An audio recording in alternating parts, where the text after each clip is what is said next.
पुण्यश्लोक अहिल्यादेवींनी आपल्या कर्तृत्वाने महिला कर्तृत्वाची पताका ही जगभरात फडकवलेली आहे। आज संयुक्त राष्ट्र ज्या उद्दिष्टांची चर्चा करतं, ज्याला एसडीजी म्हणतात, ही जी सगळी शाश्वत विकासाची उद्दिष्ट आहेत, ही उद्दिष्ट 300 वर्षापूर्वी त्या ठिकाणी पुण्यश्लोक अहिल्यादेवींना ज्ञात होती आणि त्यांच्या राज्यामध्ये त्या प्रत्येक गोष्टीवर त्यांनी काम केलेलं आपल्याला या ठिकाणी पाहायला मिळत आहे। मग त्याच्यामध्ये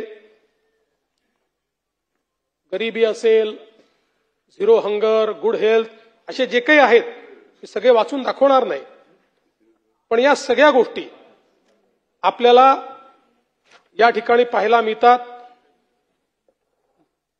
good health, well being, quality education, gender equality, clean water sanitation, affordable clean energy, decent work, economic growth, industry innovation and infrastructure, reduce inequalities, sustainable cities and communities, responsible consumption, production, climate action, life below water, life on land, peace, justice, strong institution, partnerships for the गोल।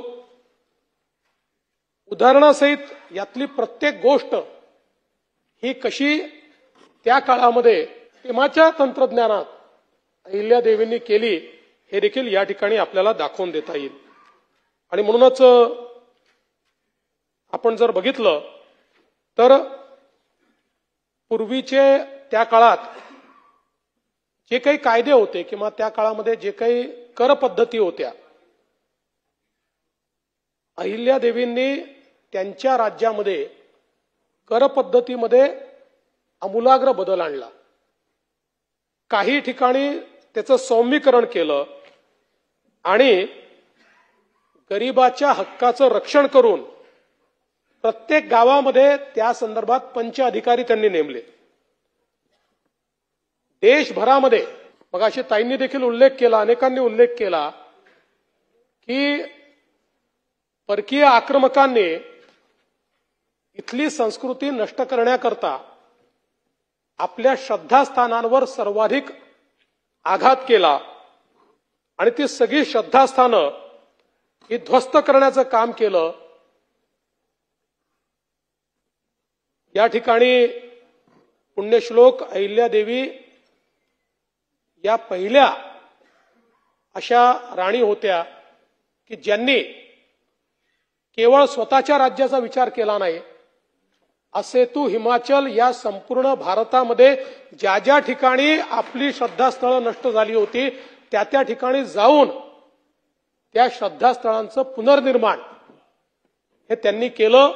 आज आपण काशीचं जे काही मंदिर, आता तर नवीन corridor तयार झाला आहे, पण त्याच्यावर हल्ला केल्यानंतर, औरंगजेबाने ते तोडल्यानंतर, त्या ठिकाणी मशीद बांधल्यानंतर पुन्हा एकदा त्याचं संवर्धन करून तिथेच एक मंदिर बांधायचं हे काम जर कोणी केलं असेल तर ते अहिल्यादेवींनी या ठिकाणी केलं। अयोध्या असेल, नाशिक असेल, द्वारका असेल, पुष्कर असेल, ऋषिकेश असेल, जेजुरी असेल, पंढरपूर असेल, गया असेल, उदयपूर असेल, चोंडी, या सगळीकडे त्यांनी मंदिरे बांधली। आणि याशिवाय सोरटी सोमनाथ, ओंकारेश्वर, मल्लिकार्जुन, औंढ्या नागनाथ, काशी विश्वेश्वर, विष्णुपाद, महाकालेश्वर या सगळ्या मंदिरांचा जीर्णोद्धार हा अहिल्यादेवी होळकर यांनी त्या ठिकाणी केला। एवढंच नाही तर वाराणसी, प्रयाग, पुणतांबे, जांब, त्र्यंबकेश्वर, नाशिक या सगळ्या ठिकाणी नदीला विस्तीर्ण घाट त्यांनी तयार केले। गोकर्ण, महाबळेश्वर, उज्जैनी, रामेश्वर, भीमाशंकर या सगळ्या ठिकाणी त्यांनी अन्नछत्र उघडली, कारण त्या काळामध्ये या ठिकाणी मोठ्या प्रमाणात भाविक जायचे आणि गरीब लोक जायचे, त्यांच्याकरताही अन्नछत्र उघडण्याचं काम हे अहिल्यादेवींनी केलं। आणि आपला कणखरपणा देखील त्यांनी वेळोवेळी दाखवला।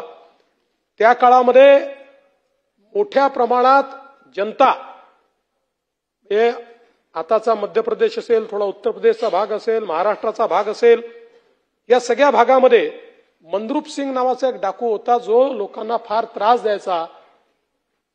लोक अहिल्याबाईंजवळ गेले आणि त्यांनी अत्यंत कणखर भूमिका घेऊन त्याला केवळ पकडलंच नाही तर त्याला फाशी देण्याचं काम देखील या ठिकाणी अहिल्याबाईंनी केलं. होळकरांची जी टांगसाळ होती त्याच्या नाण्यावर बिल्वपत्र आणि शिवलिंग याची छाप होती आणि धर्मपरायणता त्यांची जी होती त्याला कुठल्याच प्रांताची मर्यादा नव्हती आणि म्हणूनच असेतू हिमाचल त्यांचं नाव हे आज घेतलं जातं. त्यांनी धर्मशाळा, पांथशाळा, आश्रमशाळा, विद्वानांकरता वेगवेगळ्या प्रकारच्या अध्ययनशाळा या सगळ्या गोष्टी बांधल्या आणि विशेषतः आपल्याला कल्पना आहे की वेळीच पाण्याचं महत्व ओळखणाऱ्या पुण्यश्लोक अहिल्यादेवी होत्या. त्यामुळे पाण्याच्या सोयीकरता बारवा असेल, जलकुंडे, विहिरी, तलावांची निर्मिती 28 वर्षाची त्यांची कारकीर्द होती. त्यांच्या 28 वर्षाच्या कारकिर्दीमध्ये त्यांच्या राज्यामध्ये एकदाही दुष्काळ पडलेला आपल्याला दिसत नाही. दुष्काळामुळे लोक होरपळले आहेत, पिण्याचं पाणी नाही आहे, शेतकरी होरपळलाय. इतकं उत्तम पाण्याचं नियोजन हे त्यांनी केलं. खरं म्हणजे छत्रपती शिवाजी महाराज असतील किंवा अहिल्यादेवी असतील यांचं जे जलसंधारण आहे हे इतकं प्रभावी आहे की आजही आपण जलयुक्त शिवार सारखी योजना जेव्हा राबवतो त्यावेळी त्या योजनांची प्रेरणा त्या ठिकाणून आपल्याला मिळते. इतक्या मोठ्या उंच उंच गडांवर, दुर्गांवर पुरेल एवढं पाणी साठवणं, त्याचा योग्य साठा तयार करणं, पावसाचा थेंबन थेंब त्या ठिकाणी साठवला जाईल असा प्रयत्न करणं, या सगळ्या गोष्टी त्यांच्या माध्यमातून त्या ठिकाणी होताना आपल्याला पाहायला मिळतात. व्यवस्थापन शास्त्राचे धडे देखील आपल्याला पुण्यश्लोक अहिल्यादेवी यांच्याकडनं घेता येतील. योग्य कामाला योग्य माणूस निवडणं ही त्यांची हातोटी होती. बारीक सारीक सूचना असतील, चोख अंमलबजावणी स्वतः लक्ष देऊन या सगळ्या गोष्टी त्या करायच्या आणि मोहिमांचं काटेकोर नियोजन त्या स्वतः करायच्या. बंदुका आणि तोफांचे कारखाने त्यांनी सुरू केले आणि त्या कारखान्यांच्या माध्यमातून आधुनिक पद्धतीनं बंदुका आणि तोफा कशा तयार करता येतील याचा प्रयत्न त्यांनी त्या काळामध्ये केला. वेगवेगळ्या दूरदूरच्या प्रदेशामध्ये त्या शिबिरं लावायच्या आणि त्यातनं आपल्या मोहिमा पूर्ण करायच्या. खरं म्हणजे त्यांचं जे व्यवस्थापन होतं ते देखील अतिशय उत्तम अशा प्रकारचं व्यवस्थापन होतं. आपल्याला माहिती आहे, जरा मागे गिरीश भाऊ,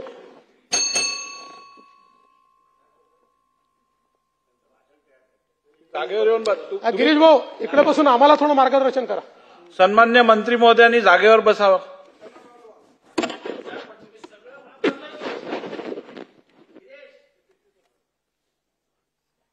त्याचं उत्तर याच्यावर नाही देता येत.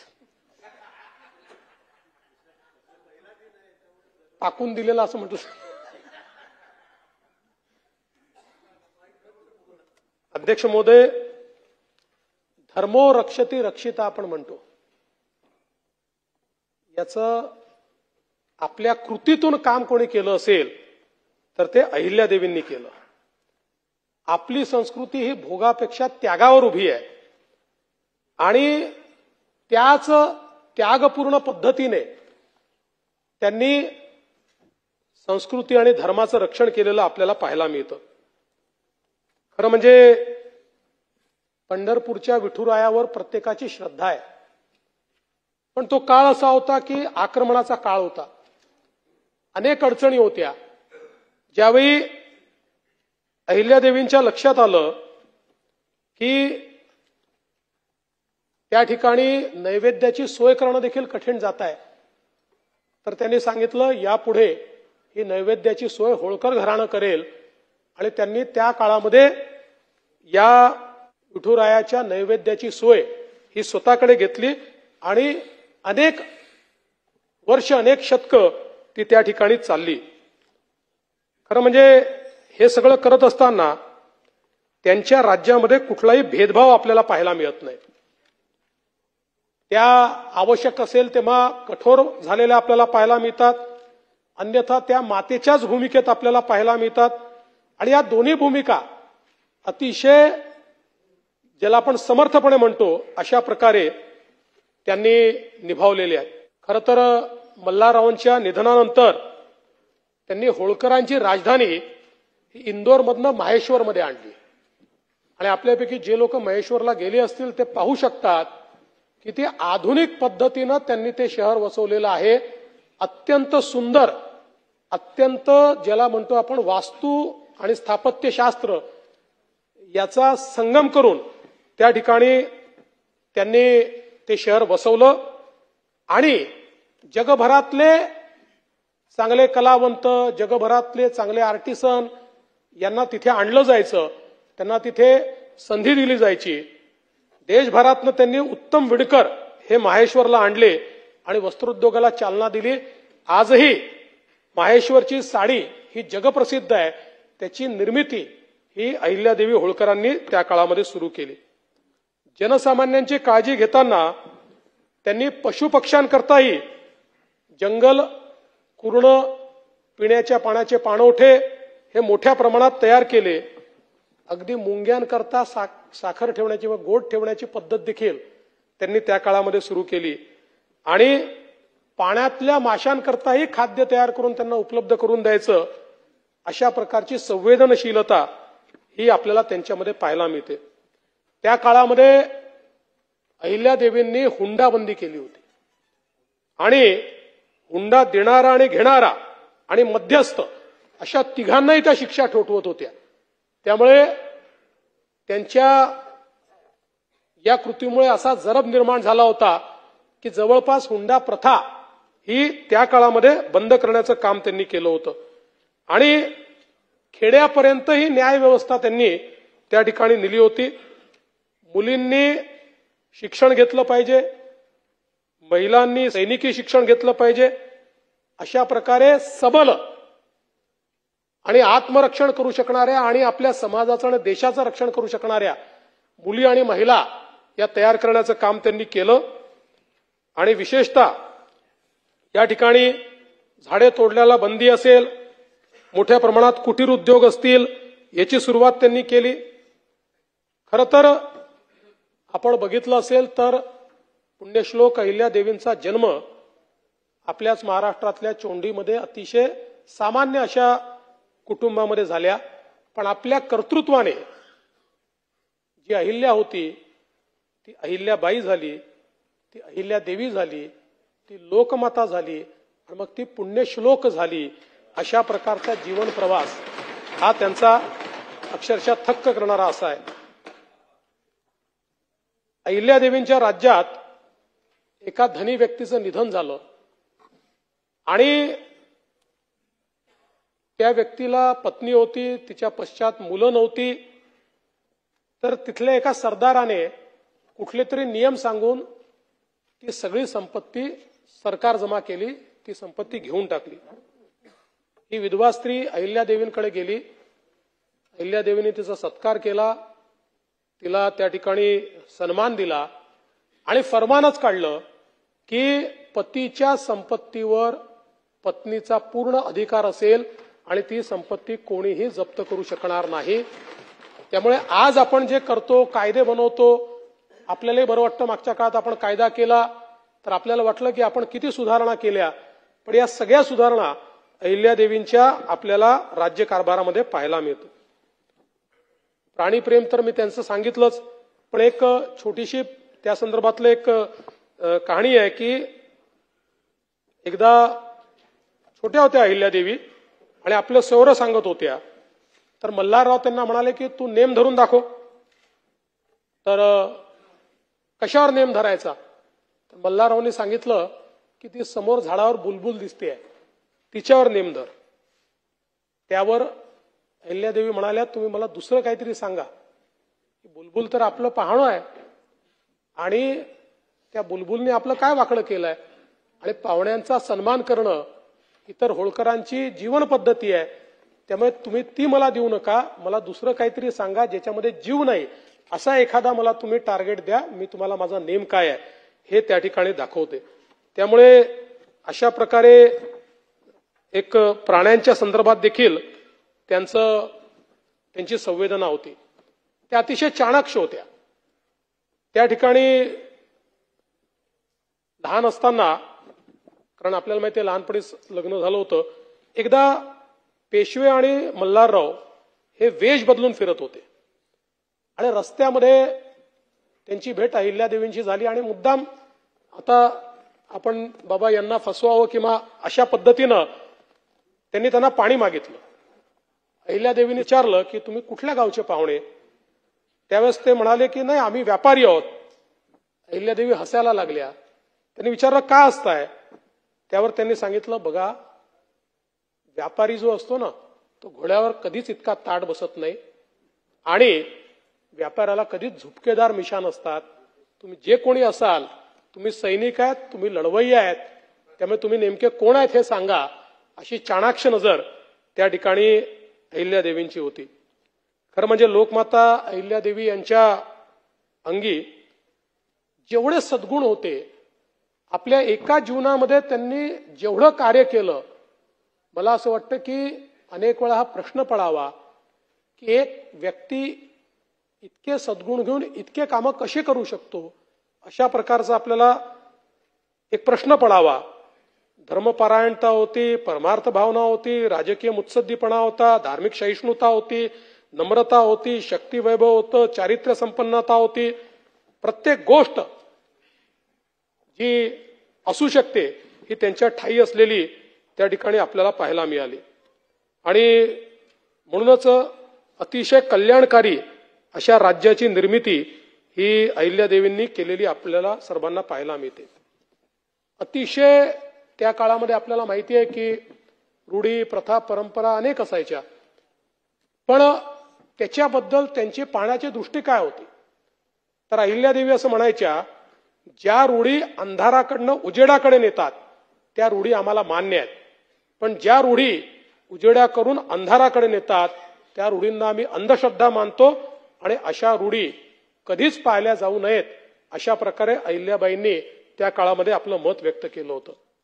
आज मला असं वाटतं की हे मत आपल्याला सगळ्यांना अतिशय प्रेरणा देणारं अशा प्रकारचं मत आहे.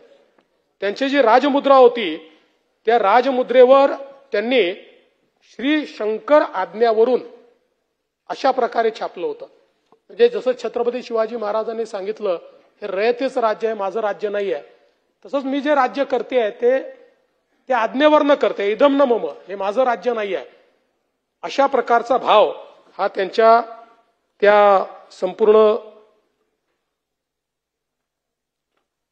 प्रशासनातनं आपल्याला पाहायला मिळाला. खरं तर शस्त्रबलाने दुनिया जिंकणारे अनेक आहेत, पण शस्त्रबलाने आपलं त्या ठिकाणी महत्व प्रस्थापित केल्यानंतर प्रेमाने जग जिंकणाऱ्या अशा आपल्याला अहिल्यादेवी या ठिकाणी दिसतात. आणि विनोबा भावेंनी त्यांच्याबद्दल बोलताना हेच म्हटलेलं आहे की प्रेमाने व धर्मशक्तीने भारतातील सर्व प्रांतांना जिंकणारी अहिल्यादेवी ही एकमेव आहे, असं विनोबाजी म्हणायचे. समकालीन दृष्टिकोनातून जर आपण त्यांच्याकडे बघितलं तर काही महत्वाचे संदर्भ आहेत, ज्यामध्ये स्कॉटलंडची एक कवयित्री आहे त्या काळातली, जेना बेली, यांनी अहिल्यादेवींवर एक दीर्घ काव्य लिहिलं आणि त्यात त्यांच्या गुणांचं यथायोग्य वर्णन केलं. त्यातल्या 4 ओळी अशा आहेत, for 30 years her reign of peace, the land in blessings did increase, and she was blessed by every tongue, by stern and gentle, old and young. अशा प्रकारे त्यांच्यावर हे महाकाव्य लिहिलं गेलं. सुप्रसिद्ध इतिहासकार आणि पॉलिटिकल जे जण होते हे सर जॉन माल्कम, त्या जॉन माल्कमनी लिहिलंय, अहिल्यादेवी असामान्य स्त्री आहे. हे समकालीन लिहिलेलं आहे त्यांनी. अहिल्यादेवी ही असामान्य स्त्री आहे, दुराभिमानाचा त्यांना स्पर्शही नाही, धर्मपरायण असलेली ही स्त्री कमालीची सहनशील आहे. त्यांचे मन रूढीप्रिय असले तरी रूढींचा उपयोग जनकल्याणासाठी करून घेण्याची त्यांची हातोटी विलक्षण आहे. प्रत्येक क्षणाला सत्सद विवेक बुद्धीने कर्तव्य करणारे ते उच्च प्रतीचे असे त्यांचे जीवन आहे. त्यांच्या चारित्र्याचा विकास केवळ अद्वितीय असाच आहे. अशा प्रकारे या परदेशी इतिहासकाराने त्या काळामध्ये त्यांच्याबद्दल लिहिलं. एवढंच नाही तर व्हाईसरॉय लॉर्ड एलनबरो यांनी एका पत्रात म्हटलंय, अहिल्याबाई एक सर्वश्रेष्ठ मुत्सद्दी आणि आदर्श राज्यकर्त्या आहेत. अन्य धर्मियांचा द्वेष त्यांच्या ध्यानीमनी देखील नाही. एका महाराजाच्या स्वामिनी असूनही त्या तपस्विनीप्रमाणे अगदी साध्या राहतात. शुभ्र वस्त्रांखेरीज अन्य वस्त्र त्यांना त्याज्य आहेत. अशा प्रकारे प्रचंड दूरदृष्टी राबलेल्या अहिल्यादेवी त्या ठिकाणी होतात. मला असं वाटतं की आज आपण जो सक्षमीकरणाचं या ठिकाणी सातत्याने बोलतो, प्रयत्न करतो, त्याचं धोरण हे आपल्याला अहिल्यादेवींच्या कृतीतून या ठिकाणी निश्चितपणे पाहायला मिळतं.